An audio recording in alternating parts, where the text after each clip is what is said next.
So this is Analog Circuits 18EC42, Module 4, Lecture 1, Part 2, Op-amp with negative feedback. In the last class, we have discussed about the basics of the op-amp and then non-inverting amplifier, and also briefly the inverting amplifier. Non-inverting amplifier we dealt in quite detail. We saw the amplification with feedback and then the input impedance with feedback and output impedance with feedback. So now today we try to solve some problems also. Today we will just try to check the what you call the bandwidth with feedback, how it is going to differ. So in this graph, you can see very clearly that at a gain of something like 2 to the power, 2 into 10 to the power of 5, that is 2 lakhs. The what you call bandwidth is only 5 hertz. So this is the point where it is only 5 hertz. So this is a very low bandwidth, and this is there for the open loop of a operational amplifier. So when we have the open loop condition of the operational amplifier, then at that time we will have the bandwidth as only 5 hertz or so, which is very low. So therefore we provide a feedback by means of here a non-inverting case, and at that time what happens is what we will just see here. Okay, so we see that the unity gained bandwidth UGB is unity gain bandwidth product, right, is written as gain into frequency when this is for the without feedback. This is the without feedback case where F naught is the frequency, center frequency, or cutoff frequency or center frequency as we call it, and A is the gain without feedback. So break frequency of op-amp is F naught. This is for open loop. A is open loop gain. Also, we see that if we have a with feedback the case, then the again unity gain bandwidth is AF and FF, and we see that the unity gain bandwidth product should be same whether we provide feedback or we don't provide feedback. So therefore, both of them should be same. So if both of them are same, then we will get this particular equation A into F naught equal to AF into FF, and then that will give the frequency with feedback is equal to A into F naught divided by AF, and we know the relationship between A and AF, and that will just turn out to be this, and hence we can substitute for that value AF, whatever we have written here, A divided by 1 plus AB, and AA will cancel, and we are just left with the value of this is denominator of the denominator, and this will go to the numerator, and hence that will become FF is equal to F naught into 1 plus A beta. So for a non-inverting amplifier, you will get the feedback, the bandwidth, the cutoff frequency or break frequency with feedback, that is bandwidth itself, okay, is nothing but F naught into 1 plus A beta. So an increase by 1 plus AB or A beta, whatever you call it. B is the feedback factor, A is the amplification without feedback. So thus we will get this equation. Now we will come to what is known as the inverting amplifier with feedback in our syllabus. Okay, inverting amplifier with feedback. So this is the circuit over here. So you can see that the input is being fed through the resistance here to the negative point. The positive point is grounded, and the output part of it is fed back from through the resistor to the inverting terminal only. Non-inverting terminal is grounded. Non-inverting terminal is grounded. Because the input is fed to the inverting terminal, we call this as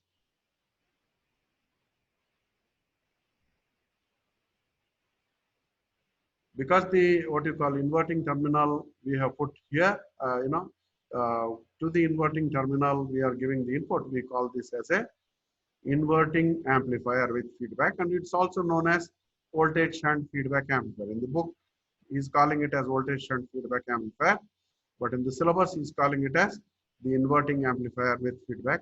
So no difference at all, both are just same.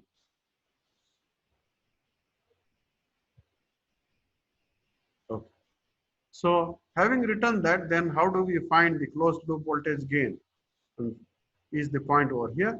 The input current I in, if you see in this figure, the I in is the current which is flowing through this is equal to sum of IB and the IF.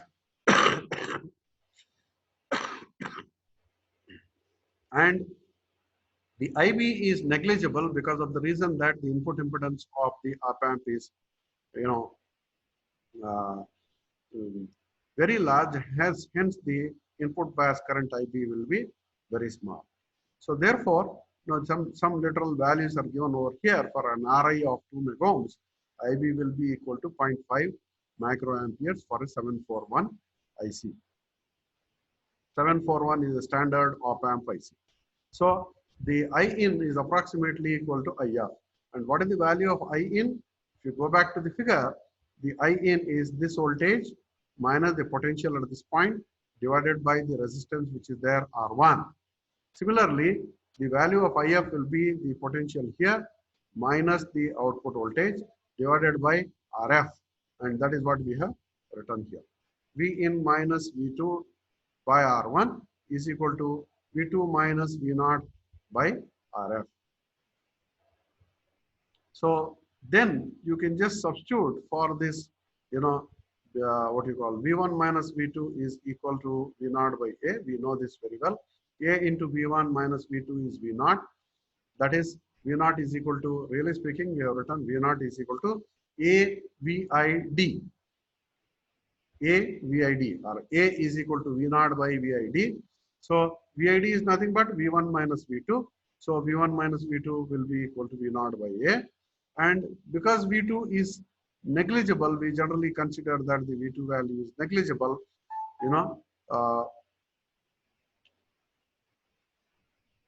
V1 value is negligible because of the reason that it's connected to ground. It is equal to 0 because it is connected to ground over here. So you can see that the positive point is grounded. That's why it is 0. So because that is 0, V1, we see that the V2 value will be equal to minus V0 by A. So if you substitute this in the earlier equation, which we have written, then we'll get V in plus V0 by A by R1 is equal to minus V0 by A minus V0 by RF.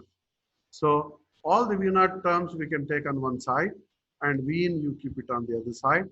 Then you can just take common V0 and common V0 from all those terms, and then you can write AF is equal to V0 by V in, and that turns out to be minus ARF divided by R1 plus RF plus AR1. And that is got basically by taking this, we need to separate this. That means V in by R1 plus V0 by AR1 plus of minus V0 by ARF minus of V0 by RF. So four terms you'll get. Then this term you take it on this side, or you can say these two terms you take it on this side and V in you take it on the other side. That also can be done. And then what you do is take V0 common, and once you take V0 common, and then you can write V0 by V in and take the other thing on the other side, you will get this equation at the end. Simplifying, you will just get this equation. So this again gives us that there is an inversion here, minus term over here, right? There's a minus term over here. Now, most of the time we see that the value of A is very much large. So AR1 is much larger than R1 plus RF. AR1 is larger than R1 plus RF. So therefore, this quantity can be made negligible compared to this. And therefore, it is approximately equal to minus ARF by AR1. A will cancel. We are left with minus of RF by R1, and that is what we have. So AR1 is much greater than R1 plus RF. Therefore, we will have AF is equal to minus RF by R1. So this is the ideal case. This is the ideal case. This is the exact one. So we are going to get, you know, that value there. Now, the other way of doing it is something like this. In both the numerator and denominator, if you just see here, we are dividing by R1 plus RF. Whatever is there here, this exact one, we are dividing by R1 plus RF, then we will get this equation. Minus A RF by R1 plus RF. Then R1 by RF, if you divide by R1 plus RF, R1 plus RF, if you divide by R1 plus RF, you will get 1. Then AR1 by R1 plus RF is what we are left. So if you try to see this equation, then the value of, you know, you can just write the rest of the thing as, you know, this RF by RF plus R1. This is the quantity which we can, uh, this is the quantity which we can write it as what you call, you have here R1 by R1 plus RF as, you can call it as B, and you can call this quantity as K, and that will become the value AK by 1 plus AB. Okay, you are just trying to substitute in place of this RF by R1 plus RF as K, and you are trying to substitute R1 by R1 plus RF as the value B. So if you add these two values, RF, K and B, then you get a value equal to 1. So you'll get an equation here, AF is equal to minus AK by 1 plus A beta. So almost like, again, AF is, you know, A divided by that quantity multiplied by some factor K. So K is given there and B is given there, whatever we have told. So in case when A is very large, okay, then this one can be neglected. A will cancel. We are left with K by B, and K by B will just become RF by R1. Okay, K by B will become minus RF by R1. This is another way of deriving the same thing, whatever we have derived here. Now let us see the input resistance with feedback. So this is the input resistance without feedback, Ri. So what will be RIF corresponding to that we need to see. So this whole thing gives us the equivalent circuit of the op amp with input resistance Ri, output resistance R0, and AVID as the, you know, amplified value of the VID, which is there between the inverting terminal and the non-inverting terminal. And of course, we might have written here RF by 1 plus A. This is done by the Miller's theorem. Okay, this is done by the Miller's theorem, and this is also done by the Miller's theorem.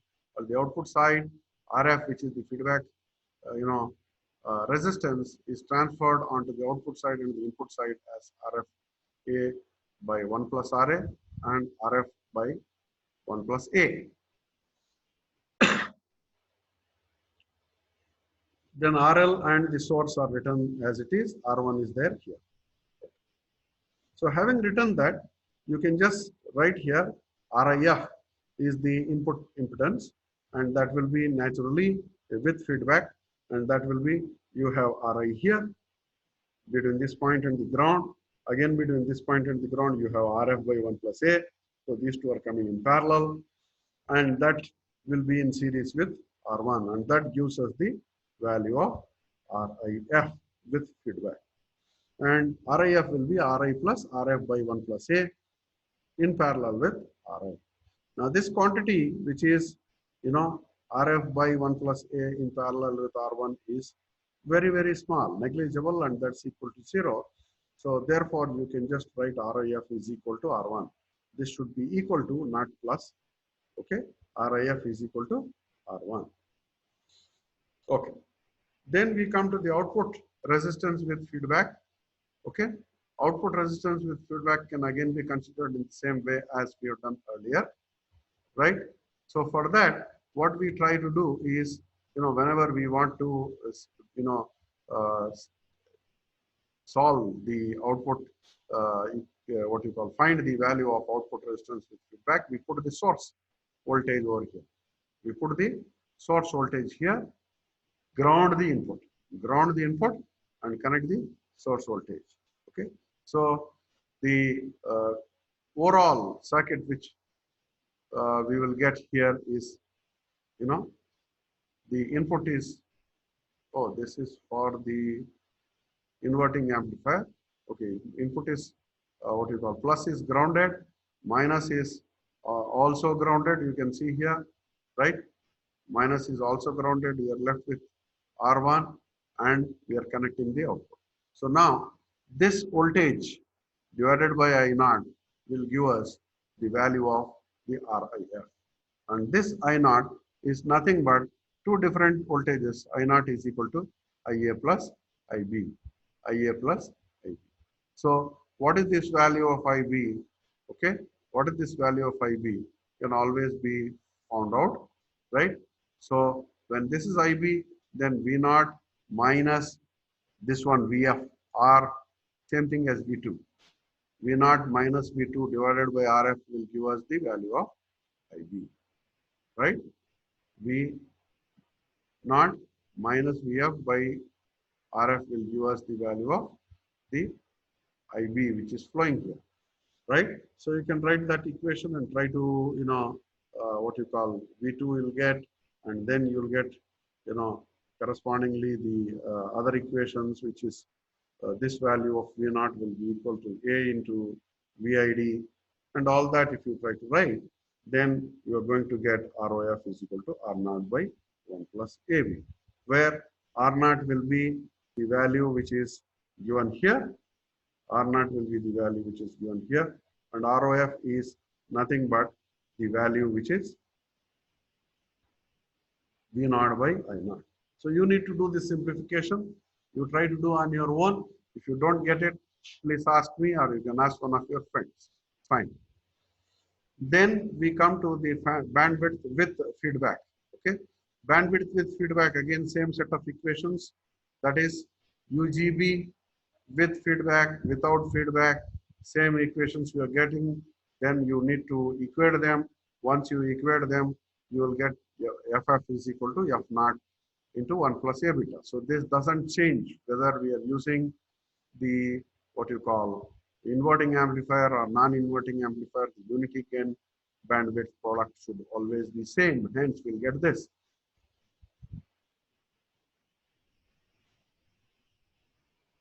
Okay. So same thing is written over here in a different way. Do not bother much about it. It is this equation, which is the earlier derivation for non-inverting amplifier, which can be applied for the inverting amplifier also. Okay. But however, the UGB for a what you call inverting amplifier will be half of the UGB for the non-inverting amplifier. So this is the point to be remembered. You can just go through the steps which are written in these two slides and then try to understand that. That's not a big issue. So we have FF is equal to UGB by 2 for inverting amplifier and FF is equal to UGB for the non-inverting.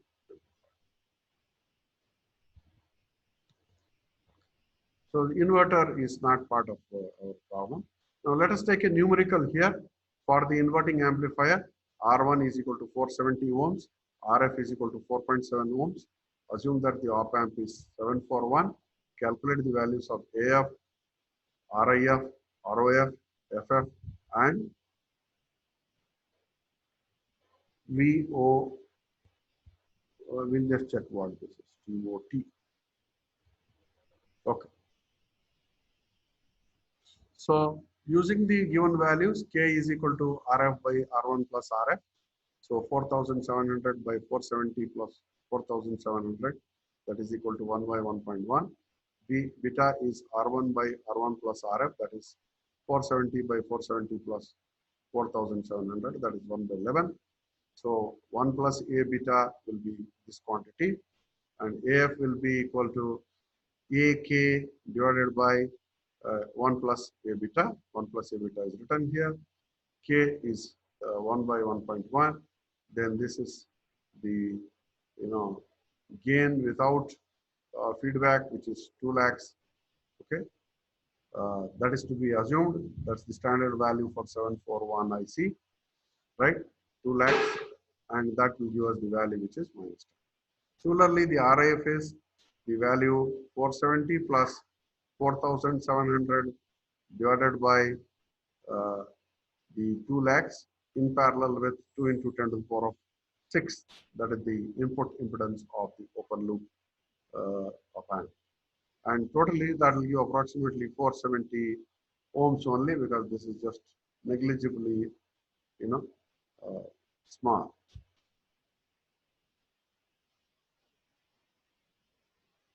Because of the parallel nature of it. Okay. So ROF is equal to 75 ohms divided by the, again, 1 plus A beta, and that will give us 4.12 milliohms. So RO is the value which is, uh,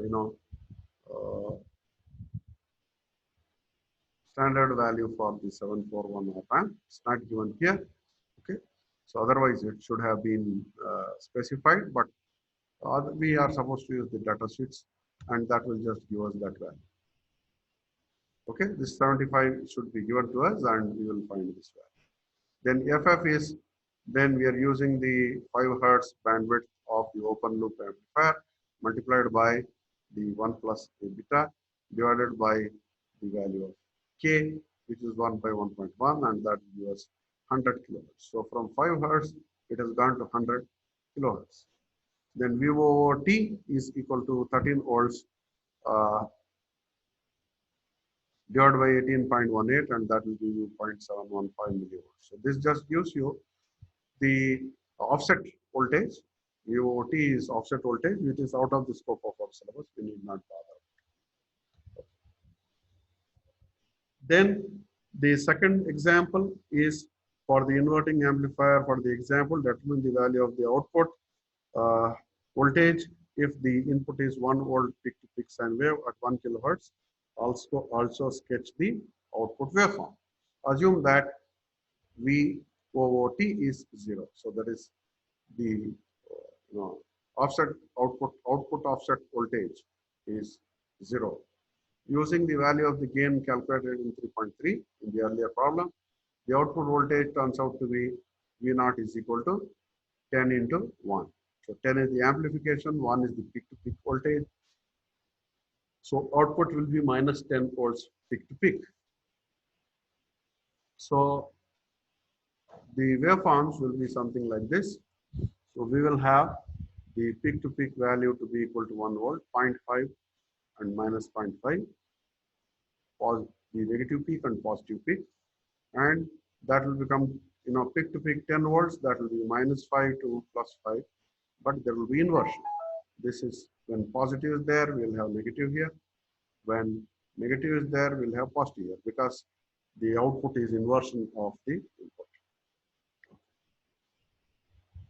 Now this summarizes the whole results for the voltage gain. For the non-inverting amplifier will be this. For the inverting amplifier it will be this, which is always written as A by 1 plus AB, and here it is minus A by AK by 1 plus AB, where K is RF by R1 plus RF. B is the same value, which is RF by R1 plus RF. Then we have here the ideal case, which is 1 plus RF by R1. Here it is minus RF by R1 in the non-inverting case. B is written there. So B should have been, okay, B is here R1 by R1 plus RF. B is also here R1 by R1 plus RF. K is RF by R1 plus RF. RIF is, RI multiplied by 1 plus AB. Here RIF is R1 plus, the parallel combination of RF by 1 plus A with RI, and which is almost RF by 1 plus A, and like this also is very small. And next, therefore, this can be neglected, and hence it will be almost equal to RF. ROF is R0 by 1 plus A beta. ROF is R0 by 1 plus A beta in both the cases. The bandwidth is again in both the cases same, F0 into 1 plus A beta. Only that when you try to write this, then you write VGB into K divided by AF, and here you don't write. Total output offset voltage, okay, this is out of the scope, but if you want to still remember it, you can always say plus or minus Vsat. Vsat is the saturated voltage, which is generally the VCC, or a little less than VCC. 1 plus AB equal to plus or minus Vsat divided by 1 plus AB. The orbital. So that finishes the what you call topic over here.